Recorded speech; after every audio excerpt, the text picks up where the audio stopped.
उम्मीद है कि आपने इस चैप्टर का जो वीडियो था पार्ट 1 और पार्ट 2 वो देख लिया होगा, क्योंकि ये उसके आगे का पार्ट है। तो अगर वो 2 पार्ट देख लिए होंगे तो ये पार्ट जो है ज़्यादा बेहतर समझ आएगा। तो जिन्होंने नहीं देखा है वो वीडियो का पार्ट 1 और पार्ट 2 ज़रूर देख लें। जो स्टूडेंट्स नए हैं वो मेरे चैनल को सब्सक्राइब कर लें और वीडियो को लाइक कर दें। पूरा देखने के बाद अगर उन्हें वीडियो पसंद आता है तब तो वो लाइक कर दें, और जो भी सजेशन है वो कमेंट बॉक्स में लिख के दे दें। अब ज़्यादा टाइम ना लेते हुए मैं आगे का पार्ट एक्सप्लेन करता हूँ। हमारा नेक्स्ट पार्ट है कूलम्स लॉ।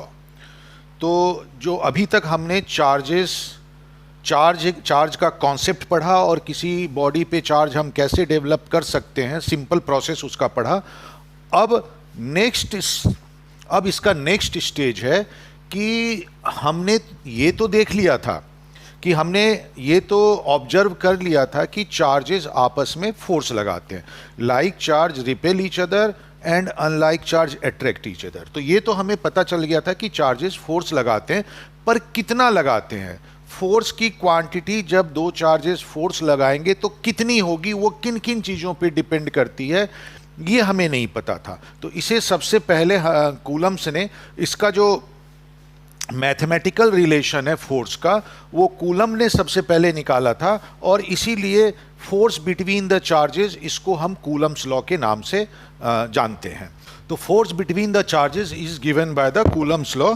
तो कूलम्स लॉ ने सबसे पहले चार्जेस के बीच लगने वाले फोर्स का मैथमेटिकल फार्मूला बताया था, और ये मैथमेटिकल फार्मूला बिल्कुल उसी तरह से है जैसे हमने न्यूटन्स का ग्रेविटेशनल लॉ पढ़ा था और उसमें ग्रेविटेशनल फोर्स का फार्मूला ऑब्टेन किया था। न्यूटन्स का जो लॉ ऑफ ग्रेविटेशन था उसमें जो ग्रेविटेशनल फोर्स डिफाइन किया था, बिल्कुल उसी तरह से कूलम्स का लॉ भी है।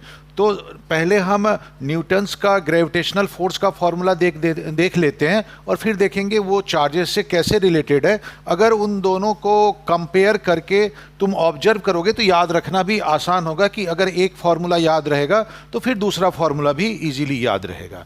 तो न्यूटन्स का जो ग्रेविटेशनल फोर्स था, न्यूटन्स के ग्रेविटेशनल लॉ के हिसाब से जो ग्रेविटेशनल फोर्स था, तो वो जो ग्रेविटेशनल फोर्स था वो 2 मासेस के बीच का फिनोमेना था। 2 मासेस एक दूसरे पे ग्रेविटेशनल फोर्स लगाते हैं, तो वो जो ग्रेविटेशनल फोर्स है किन किन चीज़ों पे डिपेंड करता है। तो magnitude of gravitational force depends on the product of masses between which gravitational force acts, and gravitational force between the masses is inversely proportional to the square of the distance between the masses. जो Newton का gravitational law जो था, forces का जो relation था, वो point masses के लिए वैलिड था। मतलब अगर हम 2 पॉइंट मास लें m1 और m2, और अगर उनके बीच का जो डिस्टेंस है वो 2 मासेस के बीच का डिस्टेंस r है, तो इसके लिए ये लॉ वैलिड था।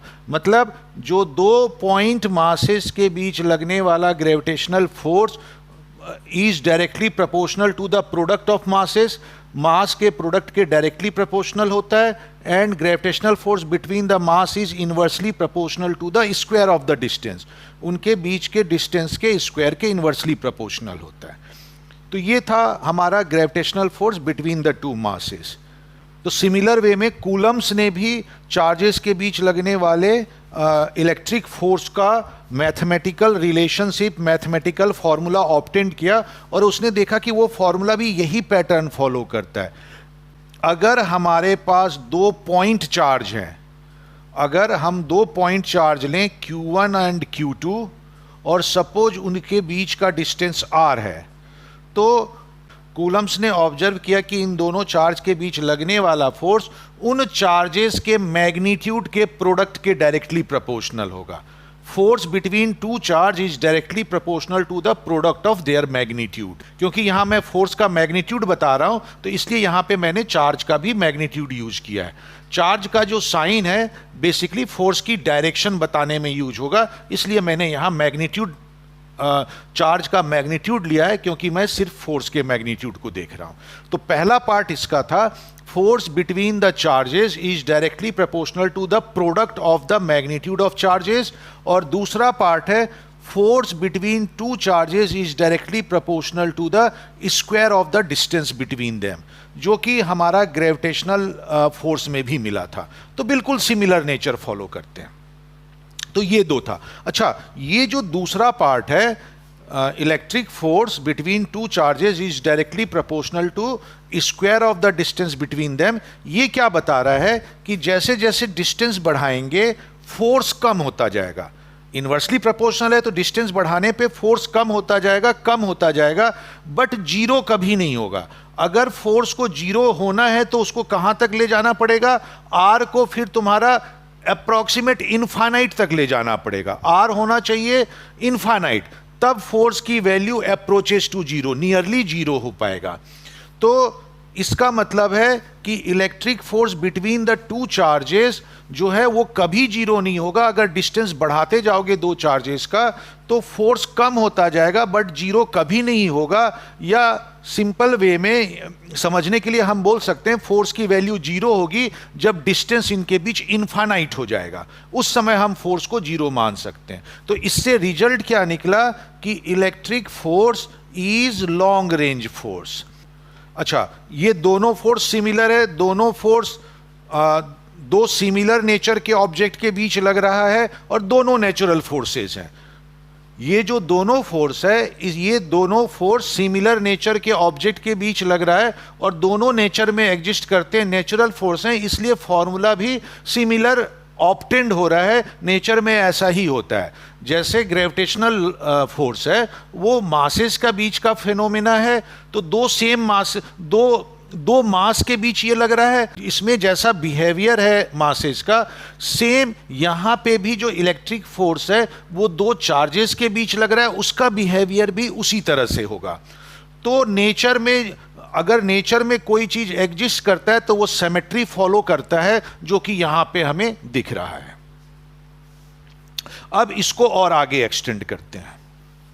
अब अगर मैं इन दो कंडीशंस को कंबाइन करके लिख दूं तो मेरे पास आ जाएगा gravitational force is directly proportional to the product of magnitude of charge and inversely proportional to the square of distance. ये इस तरह से कंबाइन करके मैं लिख सकता हूं Q1 Q2 by R square. तो इन दोनों को कंबाइन कर दूं तो electric force will be proportional to Q1 Q2 by R square. इसका मतलब हुआ अभी जो है ये दोनों प्रोपोर्शनल है बट इक्वल नहीं है। तो इक्वल बनाने के लिए क्या होता है कि हमें प्रोपोर्शनैलिटी हटाने के लिए कोई कांस्टेंट लगाना पड़ता है। तो अगर मैं इनको इक्वल बनाना चाहूं तो प्रैक्टिकली मुझे एक कांस्टेंट की वैल्यू ऑब्टेन करनी पड़ेगी, जिसको मैं इधर मल्टीप्लाई करूंगा तो दोनों इक्वल हो जाएंगे। तो प्रोपोर्शनैलिटी जो है इसी तरह से हटाया जाता है। तो अगर मान लो मैंने प्रोपोर्शनैलिटी हटा के इसको इक्वल बनाया तो मैं यहाँ पे कोई कांस्टेंट मल्टीप्लाई कर दूंगा राइट हैंड साइड में, जिससे कि ये कांस्टेंट का मैग्नीट्यूड इस तरह का है कि वो दोनों साइड को इक्वल बना देगा। तो SI यूनिट में तो प्रैक्टिकली ऑब्टेंड किया गया कि SI सिस्टम में ये K की वैल्यू जो होगा, इस K का जो मैग्नीट्यूड आएगा वो 9 × 10⁹ आता है। और मैं यूनिट अभी स्पेसिफाई नहीं कर रहा हूं क्योंकि इसको और थोड़ा मॉडिफाई करेंगे। तो K की वैल्यू हमारी 9 × 10⁹ आती है। तो इलेक्ट्रिक फोर्स हो जाएगा हमारा 9 × 10⁹ Q1 Q2 upon R square.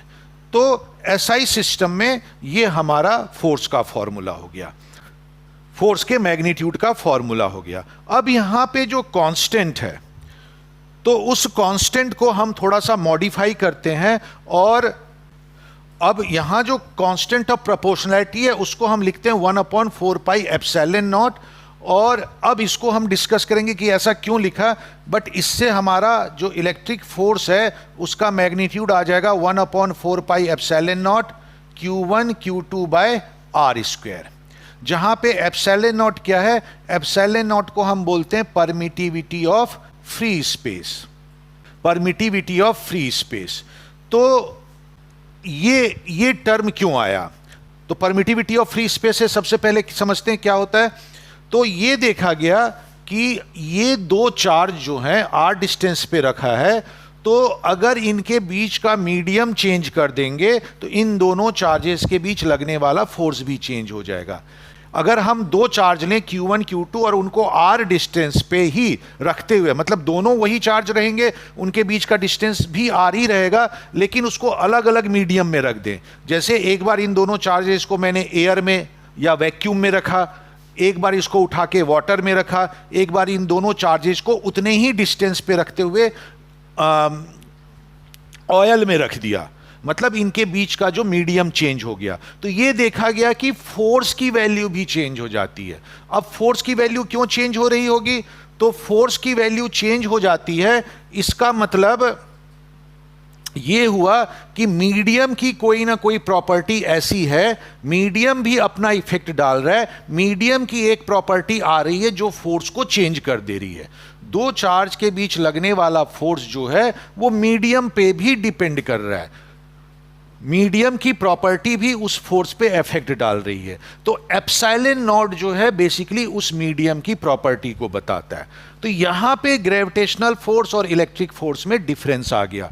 जो ग्रेविटेशनल फोर्स है वो मीडियम पे डिपेंड नहीं करता है। दो मासेस के बीच मीडियम क्या है, दो मासेस किस मीडियम में रखे हैं, उस पे ग्रेविटेशनल फोर्स डिपेंड नहीं करता है। अगर मासेस भी वही है और उनके बीच का डिस्टेंस भी वही है तो उसे किसी भी मीडियम में रख दो, ग्रेविटेशनल फोर्स उनके बीच सेम ही रहेगा, मीडियम पे डिपेंड नहीं करता। बट इलेक्ट्रिक फोर्स में ऐसा नहीं है, इलेक्ट्रिक फोर्स मीडियम पे डिपेंड करता है। जैसे ही दो चार्ज के बीच मीडियम चेंज करोगे तो इलेक्ट्रिक फोर्स की वैल्यू भी चेंज हो जाएगी। तो यहां पे फिर हमने मीडियम की एक प्रॉपर्टी इंट्रोड्यूस की, परमिटिविटी। तो ये एप्सिलॉन नॉट क्या बता रहा है? Permittivity of free space. जब दोनों चार्ज के बीच वैक्यूम है या फ्री स्पेस है, उस केस में फोर्स का ये फॉर्मूला होगा। वैक्यूम और फ्री स्पेस में कुछ खास डिफरेंस नहीं है, जस्ट टेक्निकल डिफरेंस है। फ्री स्पेस और वैक्यूम को इंटरचेंजेबली यूज किया जा सकता है।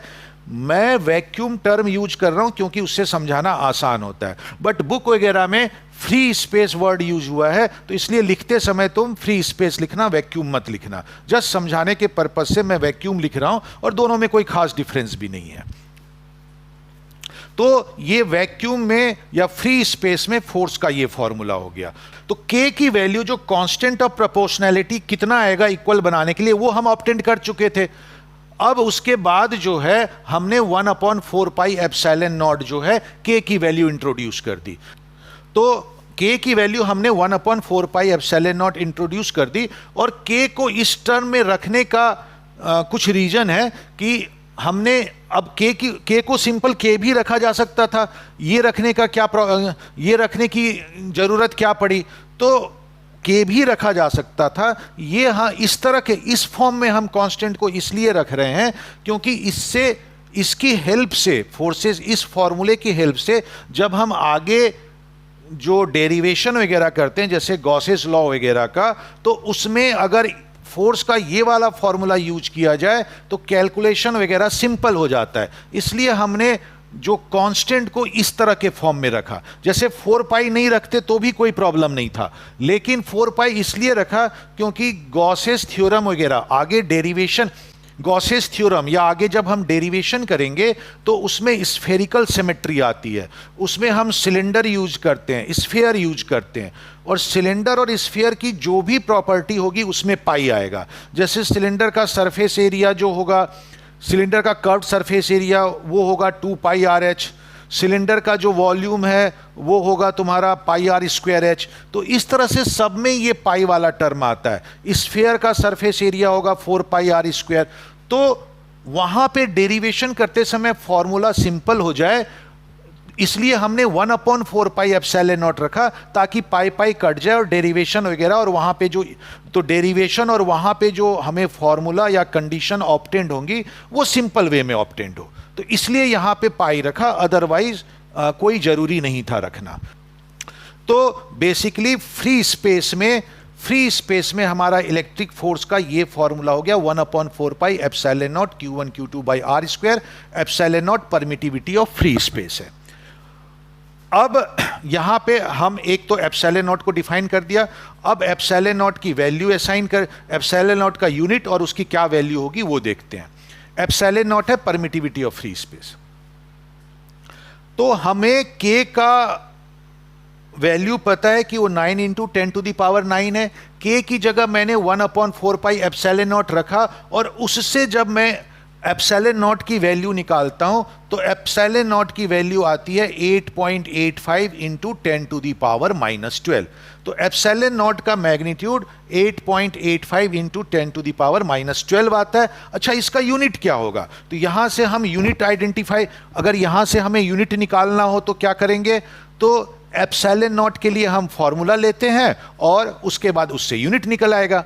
तो वो कैसे होगा? तो एप्सिलॉन नॉट को मैं इधर लेके चला जाता हूं, फोर्स को नीचे लेके आ जाता हूं, तो एप्सिलॉन नॉट के लिए हमारे पास फॉर्मूला हो जाएगा 1/4 pi F into Q1 Q2 by R square.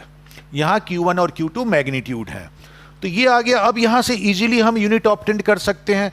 तो एप्सिलॉन नॉट हुआ 8.85 इंटू 10⁻⁻12, और यहां से यूनिट क्या आ जाएगा? 4 पाई यूनिटलेस है, Q का यूनिट कूलम्ब है, इसका भी कूलम्ब हुआ, इसका न्यूटन है और इसका मीटर है। तो क्या आ जाएगा? Coulomb into coulomb, coulomb square divided by newton metre square. तो एप्सिलॉन नॉट का ये यूनिट आ गया। तो 8.85 into 10⁻⁻12 coulomb square per newton metre square, ये इसकी वैल्यू होगी। अच्छा, अब अगर इन दोनों चार्जेस को किसी दूसरे मीडियम में रख दिया जाए, मतलब इसके बीच कोई मीडियम है, तो उस केस में फोर्स का फॉर्मूला को क्या लिखेंगे? तो ये F सबस्क्रिप्ट में मैंने M लिख दिया, मतलब फोर्स इन मीडियम। अगर दो चार्ज को किसी मीडियम में रखा जाए तो उस समय फोर्स कितना होगा? तो ये होगा 1/4 pi epsilon into Q1 Q2 by R square. तो ये एप्सिलॉन क्या बता रहा है? ये epsilon permittivity of the medium है।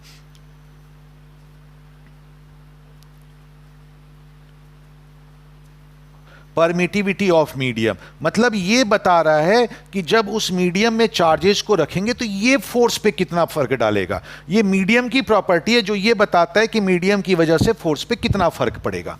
तो ये हमारा आ गया। तो ये मीडियम में हम ये इस तरह का, तो मीडियम में हमारा कूलम्ब्स लॉ के हिसाब से फोर्स का ये फॉर्मूला होगा। अब यहाँ पे मीडियम की परमिटिविटी जो है उसको एप्सिलॉन से डिनोट किया है, और वैक्यूम की या फ्री स्पेस की परमिटिविटी एप्सिलॉन नॉट से डिफाइन किया है। अब यहाँ पे हम एक और क्वांटिटी इंट्रोड्यूस करते हैं जिसको हम बोलते हैं रिलेटिव परमिटिविटी, एप्सिलॉन आर। अब रिलेटिव परमिटिविटी क्या होता है? तो ये परमिटिविटी की वैल्यू जो है देखो 8.85 इंटू 10⁻⁻12 है। तो इस तरह से अगर अदर मीडियम का भी आएगा तो इसी तरह से फॉर्म में होगा और उसको याद रखना डिफिकल्ट होगा। तो उस केस में हम रिलेटिव परमिटिविटी का टर्म यूज कर देते हैं। रिलेटिव परमिटिविटी का मतलब हुआ permittivity of a medium with respect to free space. Permittivity of medium with respect to free space is called relative permittivity.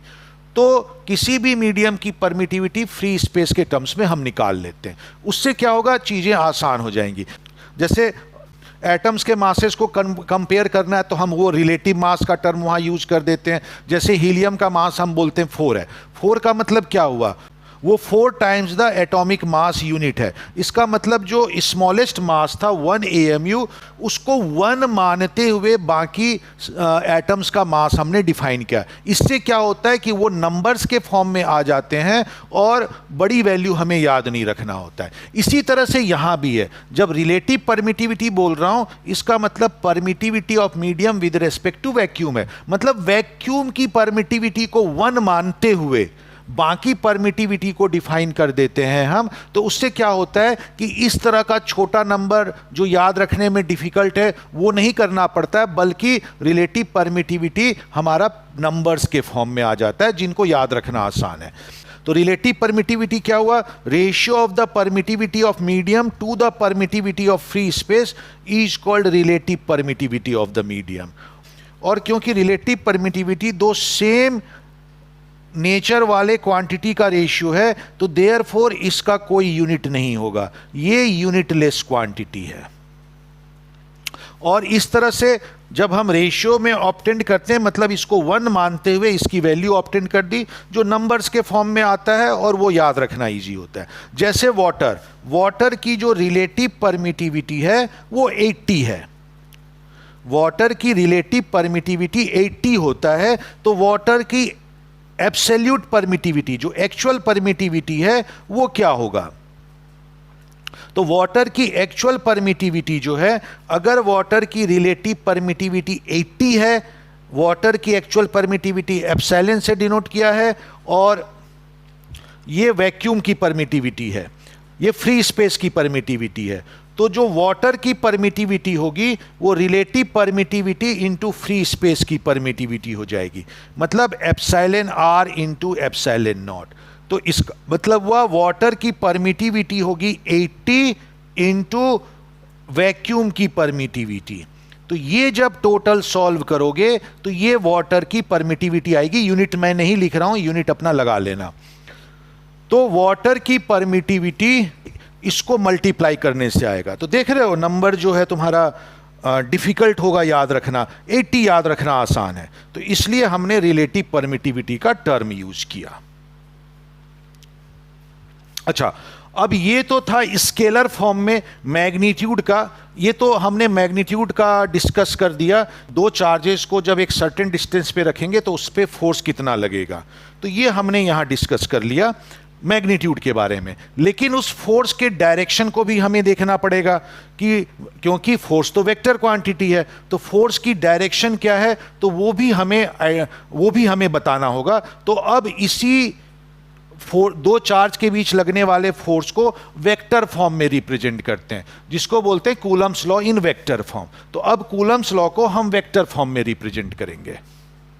Coulomb's law भी सिर्फ पॉइंट चार्ज के लिए वैलिड है। अगर किसी बड़े चार्ज बॉडी के लिए लगाना हो तो उसको पहले पॉइंट चार्ज बनाना होगा, उसको पॉइंट चार्ज की तरह एज्यूम करना होगा, और उसके बाद ही कूलम्स लॉ लगा सकते हैं। जैसे ग्रेविटेशन लॉ में हुआ था, न्यूटन्स ग्रेविटेशनल लॉ में, जैसा कि न्यूटन्स ग्रेविटेशनल लॉ में था कि वो लॉ वैलिड था पॉइंट मासेस के लिए, लेकिन अगर हमें बड़े बॉडी के बीच ग्रेविटेशनल फोर्स दिखाना हो, जैसे अर्थ और मून के बीच दिखाना हो, तो उस केस में इन दोनों को पॉइंट मास से रिप्रेजेंट करना पड़ता था।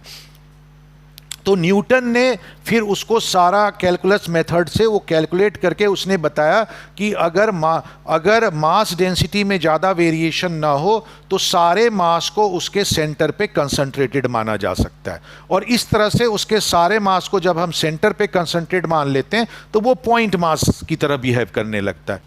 मतलब अर्थ और मून को हम एक पॉइंट मास से रिप्लेस कर सकते हैं, ऐसा पॉइंट मास जो उनके मासेस के बराबर है, और कहाँ पे रखा हुआ है, सेंटर पे रखा हुआ है। तो उससे जो दोनों के बीच लगने वाला फोर्स है अर्थ और मून के बीच, वो एक्चुअल वैल्यू ही देगा। इसी तरह से यहाँ भी जो कूलम्स लॉ है वैलिड है पॉइंट चार्ज के लिए। अगर कोई किसी बड़ी बॉडी, कोई चार्ज बॉडी बड़ी है, तो उनके बीच फोर्स लगाने के लिए हमें पॉइंट चार्ज, उसको किसी पॉइंट चार्ज से रिप्लेस करना होगा, सुइटेबल हाइपोथेटिकल पॉइंट चार्ज से रिप्लेस करना होगा, तभी हम कूलम्स लॉ लगा सकते हैं। अब कूलम्स लॉ वेक्टर फॉर्म में देखते हैं। तो सपोज Q1 चार्ज यहां पे रखा हुआ है, Q2 चार्ज यहां पे रखा हुआ है। तो ये दो पॉइंट चार्ज है हमारा, जो इन दो पॉइंट्स पे रखा हुआ है, और इनके बीच का डिस्टेंस r है। तो ये दो point charge suppose same nature के, मतलब या तो दोनों पॉजिटिव हैं या दोनों निगेटिव है, either both are them positive और both are them negative.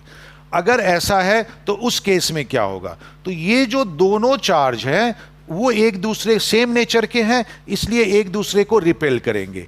Q1 Q2 को रिपेल करेगा, मतलब दूर धकेलेगा। तो अगर सेम नेचर के हैं तो Q2 पे फोर्स इस तरफ लगेगा, Q2 इसको इधर धकेलेगा, तो Q1 पे फोर्स इधर लगेगा। ठीक है, तो Q2 पे फोर्स की डायरेक्शन इधर है, Q2 पे फोर्स कौन लगा रहा है, Q1 लगा रहा है, तो इस फोर्स को हम लिखते हैं फोर्स ऑन 2 ड्यू टू 1। और Q1 पे फोर्स कौन लगा रहा है, तो Q1 जो है यहां पे फोर्स एक्सपीरियंस कर रहा है Q2 की वजह से, और उसकी डायरेक्शन इधर है, तो इसको हम लिखते हैं force on one first charge पे ड्यू टू टू, और इसकी डायरेक्शन इधर है। तो ये इस तरह से फोर्सेस का हो गया। अब अगर मान लो यही दोनों चार्ज डिफरेंट नेचर के हैं, मतलब एक पॉजिटिव और एक निगेटिव है, तो ये क्या करेंगे, एक दूसरे को अट्रैक्ट करेंगे, मतलब एक दूसरे को अपनी तरफ खींचेंगे। तो Q1 क्या करेगा, Q2 को पे अट्रैक्टिव फोर्स लगाएगा, मतलब उसे अपनी तरफ खींचेगा, इस तरफ खींचेगा। तो Q2 पे लगने वाले फोर्स को हम लिखेंगे F21, और तो उस पे लगने वाले फोर्स को हम F21 बोलेंगे, जिसकी डायरेक्शन इधर है। इसी तरह से Q2 जो है Q1 पे अट्रैक्टिव फोर्स लगाएगा, उसे अपनी तरफ खींचेगा। तो Q1 पे लगने वाले फोर्स को हम F12 लिखेंगे, और इसकी डायरेक्शन इधर होगी। तो इस तरह से अट्रैक्टिव और रिपल्सिव फोर्स एक्ट करते हैं। एक चीज और यहां पे ध्यान रखना, तो ये जो दोनों फोर्सेस हैं पोजीशन वेक्टर के अलोंग वर्क करते हैं, मतलब उन दोनों चार्जेस को ज्वाइन करने वाले लाइन के अलोंग ही होंगे। तो यहां पे देखो, देख रहे हो, ये उन दोनों को ज्वाइन करने वाली लाइन, और फोर्स जो उसी लाइन के अलोंग है आउटवर्ड डायरेक्शन में, और ये अट्रैक्टिव फोर्स है। तो इस केस में भी देखो, जो फोर्स है वो उन दोनों को ज्वाइन करने वाली लाइन के ही अलोंग है, बट इनवर्ड है। अब इसमें आर पोजीशन वेक्टर जो है उसका एक थोड़ा सा कॉन्सेप्ट है, वो भी समझ लो। जैसे मैंने यहां पे चार्ज Q1 लिखा और यहां पे चार्ज Q2 है, दोनों पॉजिटिव हैं, और इन दोनों को पॉइंट को मैंने ज्वाइन कर दिया, तो R इनके बीच का डिस्टेंस है। अब अगर मैं ये कहूं कि Q1 Q2 पर फोर्स लगा रहा है, तो Q1 मेरा सोर्स चार्ज है और Q2 मेरा ऑब्जेक्ट चार्ज है जिस पे फोर्स लग रहा है। Q2 पे फोर्स लग रहा है तो वो ऑब्जेक्ट चार्ज उसे मैं बोल रहा हूं, और Q1 जो है वो सोर्स चार्ज है, ये फोर्स लगा रहा है। तो जो R की डायरेक्शन होती है, जो R की डायरेक्शन हम लेते हैं, वो सोर्स से ऑब्जेक्ट चार्ज की तरफ ली जाती है हमेशा। तो Q जो R वेक्टर की डायरेक्शन होगी वो हमेशा सोर्स से ऑब्जेक्ट चार्ज की तरफ होगी, मतलब इस डायरेक्शन में होगा। अगर सोर्स चार्ज से ऑब्जेक्ट चार्ज की डायरेक्शन में, मतलब इस कंडीशन में, अभी जो कंडीशन है उसमें R वेक्टर की डायरेक्शन ये डायरेक्शन होगी जो मैंने शो किया है। अब अगर मान लो ये दोनों सेम चार्ज, सेम नेचर के चार्ज हैं, तो Q1 Q2 को रिपेल करेगा, तो इस पे फोर्स इधर लगेगा। मतलब फोर्स की जो डायरेक्शन है along the position vector of Q2 है। Q2 पे जो फोर्स है वो उसके पोजीशन वेक्टर की डायरेक्शन में है। लेकिन अगर Q1 और Q2 का नेचर डिफरेंट है,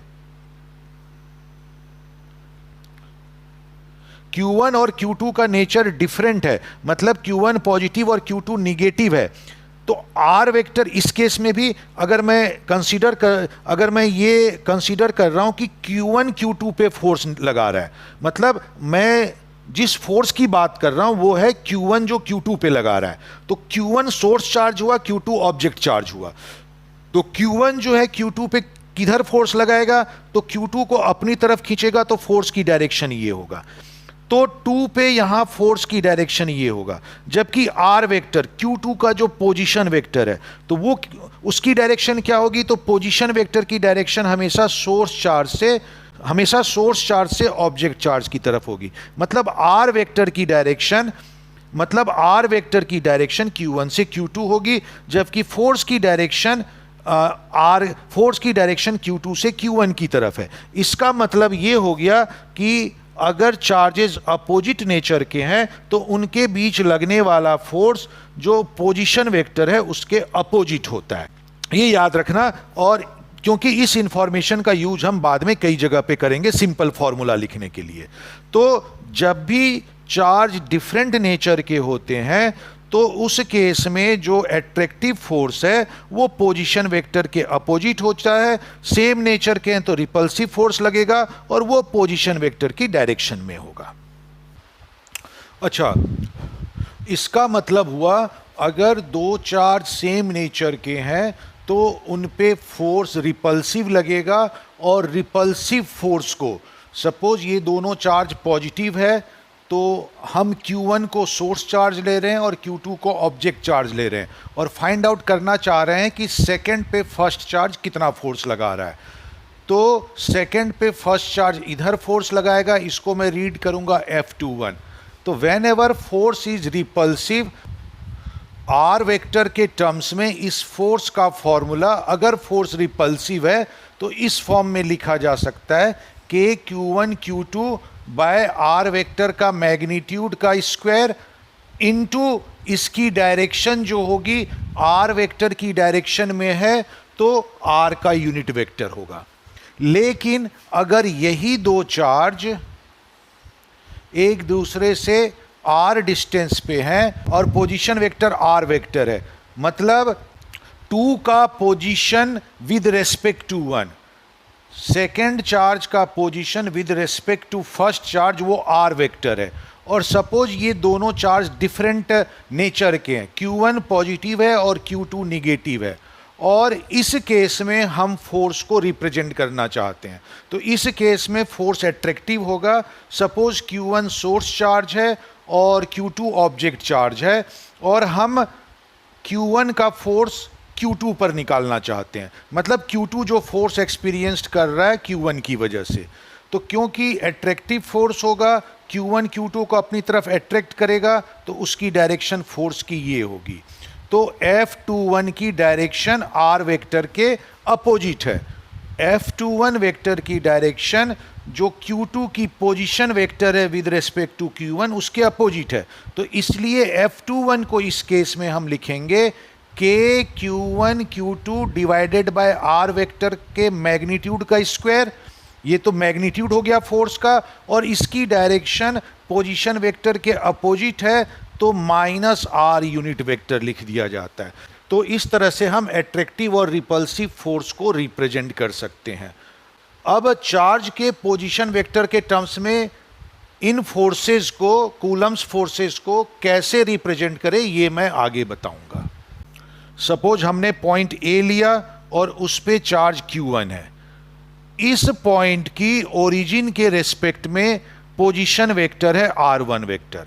यहां पे ये पॉइंट ओरिजिन को बता रहा है, O जो है ओरिजिन को बता रहा है, और O के रेस्पेक्ट में Q1 की पोजीशन वेक्टर R1 वेक्टर है। ओरिजिन के रेस्पेक्ट में पोजीशन वेक्टर Q1 की पोजीशन वेक्टर R1 वेक्टर है, तो R1 वेक्टर की डायरेक्शन ओरिजिन से A की तरफ होगी। इसी तरह से एक दूसरा पॉइंट है B, और यहां पे चार्ज Q2 रखा हुआ है, और इस पॉइंट की पोजीशन वेक्टर है R2 vector with respect to origin, मतलब ओरिजिन के रेस्पेक्ट में इसकी पोजीशन वेक्टर R2 वेक्टर है, और ये जो है ये O से B की तरफ होगी इसकी डायरेक्शन। अब हमें इन दो चार्ज पे लगने वाले फोर्स की, अब हम इन दो चार्ज के बीच लगने वाले फोर्स की बात करते हैं। तो पहले तो Q1 और Q2 को मैं ज्वाइन कर देता हूं एक लाइन से, क्योंकि इनके बीच लगने वाला जो फोर्स है उसके लिए मुझे इनके बीच का डिस्टेंस भी निकालना होगा। अगर मैं वेक्टर का ट्रायंगुलर लॉ यूज करूं तो वेक्टर के ट्रायंगुलर लॉ के हिसाब से मैं लिख सकता हूं R1 vector plus AB vector equal to R2 vector. तो यहां से जो AB वेक्टर है मेरा वो आ गया R2 vector minus R1 vector. तो AB वेक्टर दोनों चार्ज का डिस्प्लेसमेंट वेक्टर है, दोनों चार्ज के बीच जितना डिस्प्लेसमेंट है वो R2 vector minus R1 vector से रिप्रेजेंट होगा।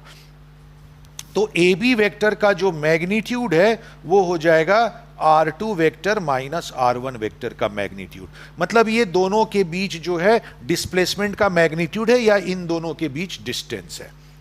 अब इन दोनों के बीच लगने वाले फोर्स की बात करते हैं।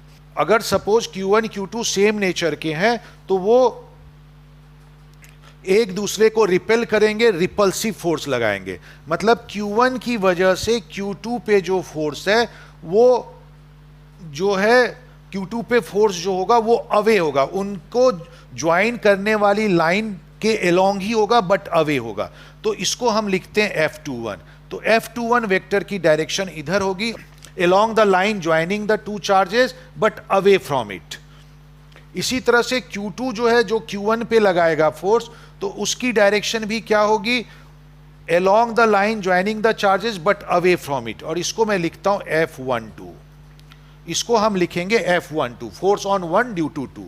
और अगर चार्ज डिफरेंट नेचर के होते, मतलब एक पॉजिटिव होता एक निगेटिव होता, तब भी सिमिलर वे में ही हम सॉल्व करते, बस फोर्स की डायरेक्शन चेंज होती। उस केस में जो फोर्स होता वो टूवर्ड्स द चार्ज एक्ट करता, इनवर्ड एक्ट करता। तो उस केस में फोर्स अवे ना होके टूवर्ड्स द सोर्स चार्ज होता, टूवर्ड्स द सोर्स चार्ज लगता फोर्स। अच्छा, अब ये जो फोर्स लग रहा है इसको हम वेक्टर फॉर्म में रिप्रेजेंट करेंगे। तो F21 फोर्स को वेक्टर फॉर्म में कैसे लिखेंगे? तो किसी भी वेक्टर को हम कैसे लिखते हैं? अगर कोई भी वेक्टर, सपोज ए वेक्टर में लिखूं, तो ए वेक्टर में दो चीजें होती है, एक तो इसका मैग्नीट्यूड और दूसरा इसकी डायरेक्शन में यूनिट वेक्टर। किसी भी वेक्टर को जब हम लिखते हैं तो उस वेक्टर में दो पार्ट होते हैं, वेक्टर का मैग्नीट्यूड इनटू उसकी डायरेक्शन में यूनिट वेक्टर। और एक टर्म और डिफाइन कर देता हूं जो यू जाएगा, तो इसी बेसिस पे यूनिट वेक्टर हो जाता है वेक्टर डिवाइडेड बाय वेक्टर का मैग्नीट्यूड। अगर किसी वेक्टर को उसी के मैग्नीट्यूड से डिवाइड कर दो तो तुम्हें यूनिट वेक्टर मिल जाता है। तो कोई भी वेक्टर हम कैसे, जब भी हम कोई वेक्टर लिखते हैं तो उसमें दो पार्ट होता है, एक तो उसका मैग्नीट्यूड बताया जाता है और दूसरा उसकी डायरेक्शन बताई जाती है। तो F21 जैसे पीछे हम डिस्कस कर चुके हैं, तो मैग्नीट्यूड फोर्स का क्या होगा? तो फोर्स का मैग्नीट्यूड है 1/4 पाई एप्सिलॉन नॉट। मैंने एज्यूम कर लिया दोनों चार्जेस के बीच फ्री स्पेस है, तो उस केस में फोर्स हो जाएगा 1/4 pi epsilon not into Q1 Q2 divided bye उनके बीच के डिस्टेंस का स्क्वायर, मतलब AB के मैग्नीट्यूड का स्क्वायर। डिस्टेंस AB है। ये तो फोर्स का मैग्नीट्यूड हो गया, इंटू इस फोर्स की डायरेक्शन किधर है? तो देखो इस फोर्स की डायरेक्शन इस तरफ है, मतलब अलोंग AB है, A से B की तरफ है इसकी डायरेक्शन। तो इसकी डायरेक्शन को AB यूनिट वेक्टर लिखा जा सकता है। तो इसको मैं और प्रॉपरली लिख देता हूं, तो ये हो जाएगा 1/4 pi epsilon not Q1 Q2, ये हो जाएगा AB के मैग्नीट्यूड का क्यूब इंटू AB वेक्टर। अब मैं AB वेक्टर की वैल्यू पुट कर देता हूं यहां। अब यहां पे मैं AB वेक्टर को जो चार्जेस के पोजीशन वेक्टर है उससे रिप्लेस कर देता हूं और फॉर्मूला पोजीशन वेक्टर के टर्म्स में आ जाएगा। तो ये हो जाएगा R2 vector minus R1 vector के मैग्नीट्यूड का cube into AB unit vector हो जाएगा R2 vector minus R1 vector. अच्छा, अब इसी तरह से फर्स्ट चार्ज पे जो फोर्स लग रहा है उसको फाइंड आउट करता हूं। तो F12 जो होगा उसका, अब हम F12 फर्स्ट चार्ज पे लगने वाला फोर्स मतलब F12 निकालना चाह रहे हैं। तो F12 जो होगा, अगेन F12 भी सिमिलर यूज होगा, F12 का जो मैग्नीट्यूड है इनटू उसकी डायरेक्शन। किसी भी वेक्टर को बताने के लिए हम लिखेंगे मैग्नीट्यूड इनटू उसकी डायरेक्शन। तो इसका मैग्नीट्यूड भी वही होगा जितना F21 का मैग्नीट्यूड है, क्योंकि डिस्टेंस और चार्जेस तो वही हैं। तो F12 का मैग्नीट्यूड हो जाएगा, तो F12 हो जाएगा 1/4 पाई एप्सिलॉन नॉट, क्योंकि चार्जेस के बीच जो स्पेस है, क्योंकि चार्जेस के बीच मीडियम जो है फ्री स्पेस है, तो वहां पे परमिटिविटी फ्री स्पेस की यूज कर रहे हैं, into Q1 Q2 divided bye charges के बीच जो डिस्टेंस है या डिस्प्लेसमेंट है उसके मैग्नीट्यूड का स्क्वायर। तो ये आ जाएगा दोनों चार्जेस के बीच का जो दोनों चार्जेस के बीच जो डिस्टेंस है वो तो AB ही है, तो AB के मैग्नीट्यूड का स्क्वायर इनटू इस फोर्स की डायरेक्शन। तो इस फोर्स की डायरेक्शन देखो इस तरफ है, तो इस फोर्स की डायरेक्शन इस तरफ है, मतलब फोर्स की डायरेक्शन B से A की तरफ है। तो डायरेक्शन इसका होगा BA यूनिट वेक्टर। तो इसको मैं लिख सकता हूं F12 वेक्टर को 1/4 pi epsilon not into Q1 Q2 divided bye AB vector के मैग्नीट्यूड का स्क्वायर। और इसको मैं लिख सकता हूं किसी भी यूनिट वेक्टर को लिख सकते हैं वेक्टर डिवाइडेड बाय उसका मैग्नीट्यूड, तो इसको लिख सकता हूं BA vector divided by BA का मैग्नीट्यूड। तो AB का मैग्नीट्यूड बोलो या AB वेक्टर का मैग्नीट्यूड बोलो या BA वेक्टर का मैग्नीट्यूड बोलो, एक ही बात है, क्योंकि लेंथ जो होती है वो स्केलर क्वांटिटी है तो वो फर्क नहीं पड़ता। तो AB वेक्टर का मैग्नीट्यूड और BA वेक्टर का मैग्नीट्यूड सेम होगा, तो इसलिए मैं इसको लिख सकता हूं 1/4πε0 into Q1 Q2 divided by A B vector के मैग्नीट्यूड का cube into B A unit vector. अब इनको दोनों चार्ज के पोजीशन वेक्टर के टर्म्स में रिप्लेस कर देता हूं, तो F12 वेक्टर हो जाएगा 1/4πε0 into Q1 Q2 divided by A B vector के मैग्नीट्यूड का क्यूब। तो ए बी वेक्टर का मैग्नीट्यूड जो है वो है R2 vector minus R1 vector के मैग्नीट्यूड का cube into B A unit vector.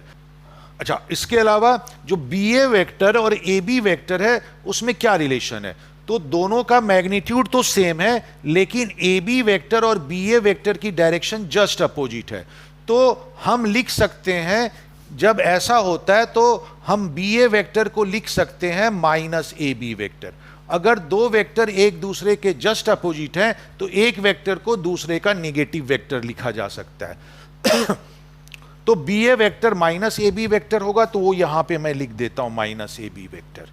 तो इससे अब इसको प्रॉपर वे में लिख देता हूं, ये माइनस साइन आगे आ जाएगा 1/4πε0 into Q1 Q2 A B vector के मैग्नीट्यूड को, और यहां पे जो ए बी वेक्टर और यहां पे जो ए बी वेक्टर है उनको चार्जेस के पोजीशन वेक्टर के टर्म्स में रिप्लेस कर देते हैं। तो ए बी वेक्टर का मैग्नीट्यूड होगा R2 vector minus R1 vector के मैग्नीट्यूड का क्यूब इंटू माइनस साइन तो इधर ले आया, और ए बी वेक्टर हो जाएगा R2 vector minus R1 vector. तो हम देखते हैं कि जो F1 माइनस साइन छोड़ के बाकी जो सारा टर्म है वही F21 में भी आया है। तो देयरफॉर हम लिख सकते हैं F12 vector equal to minus F21 vector. इसका मतलब हुआ Coulomb's law follow the Newton's third law. अच्छा, इसका मतलब हुआ कि दोनों फोर्सेस जो एक दूसरे पे लग रहे हैं उनका मैग्नीट्यूड सेम है बट उसकी डायरेक्शन अपोजिट है। तो ये किसको फॉलो कर रहा है? ये न्यूटन्स के थर्ड लॉ को फॉलो कर रहा है। और जस्ट उसी वे में ये एक्सप्रेशन दे रहा है कि पहला चार्ज दूसरे पे जितना फोर्स लगाएगा दूसरा भी पहले पे उतना ही फोर्स लगाएगा, बट दोनों की डायरेक्शन अपोजिट होगी। तो इस तरह से ये न्यूटन का थर्ड लॉ फॉलो हो रहा है। ये वेक्टर फॉर्म में कूलम्स लॉ था फोर्सेस बिटवीन द चार्जेस के लिए। रिलेटिव परमिटिविटी का हमने फॉर्मूला देखा, वो होता है permittivity of the medium to the permittivity of the free space. मतलब किसी मीडियम की परमिटिविटी हम फ्री स्पेस के टर्म्स में, अगर हम किसी मीडियम की परमिटिविटी फाइंड आउट करते हैं with respect to permittivity of free space, तो उसको हम रिलेटिव परमिटिविटी कहते हैं। Permittivity of a medium with respect to free space is called relative permittivity. तो इस बेसिस पे हम देखते हैं कि जो रिलेटिव परमिटिविटी जो है फ्री स्पेस या वैक्यूम, फ्री स्पेस की रिलेटिव परमिटिविटी क्या होगी?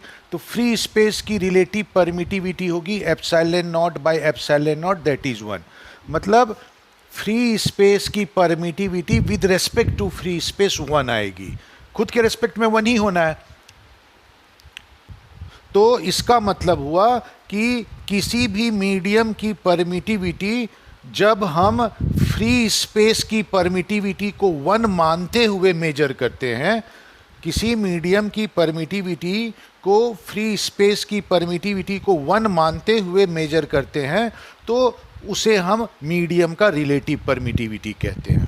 तो फ्री स्पेस की जो परमिटिविटी होती है वो लीस्ट होती है और इसकी वैल्यू होती है 1। और एक और याद रख लो, कंडक्टर की जो परमिटिविटी होती है, परमिटिविटी किसी भी कंडक्टर की जो होती है, जिसको मैं बाद में एक्सप्लेन करूंगा, अभी बस उसकी वैल्यू याद रख लो। तो किसी भी कंडक्टर की परमिटिविटी को हम इनफाइनाइट वैल्यू देते हैं। मतलब permittivity of a conductor is infinite, और फ्री स्पेस की परमिटिविटी लीस्ट होती है जो कि 1 होती है। अब कूलम्स लॉ के बेसिस पे हम देख चुके हैं कि किन्हीं भी दो चार्ज के बीच लगने वाले फोर्स का जो मैग्नीट्यूड है वो इस फॉर्मूले से दिया जाता है K Q1 Q2/r², जहां Q1 Q2 चार्ज के मैग्नीट्यूड है और r उनके बीच का डिस्टेंस है। इस बेसिस पे हम 1 कूलम को डिफाइन कर सकते हैं। तो वो कैसे डिफाइन कर सकते हैं? अगर मैं R को यूनिट डिस्टेंस ले लूं, मतलब 1 रख दूं, और Q1 Q2 को मैं 1 कूलम रख दूं, तो उस केस में मेरा फोर्स का जो मैग्नीट्यूड है वो K न्यूटन आ जाएगा। और K की वैल्यू 9 इंटू 10⁻9 होती है, तो 9 इंटू 10⁻9 न्यूटन आ जाएगा। R को 1 रख दूं और Q1 Q2 को 1 कूलम रख दूं, तो उनके बीच लगने वाले फोर्स का मैग्नीट्यूड 9 इंटू 10⁻9 न्यूटन आ जाएगा। और इस बेसिस पे 1 कूलम को हम डिफाइन कर सकते हैं। उसको हम बोल सकते हैं, if the two charges of equal magnitude placed at a unit distance experience a force which has magnitude 9 into 10⁻9 Newton, then the magnitude of charges is said to be 1 coulomb.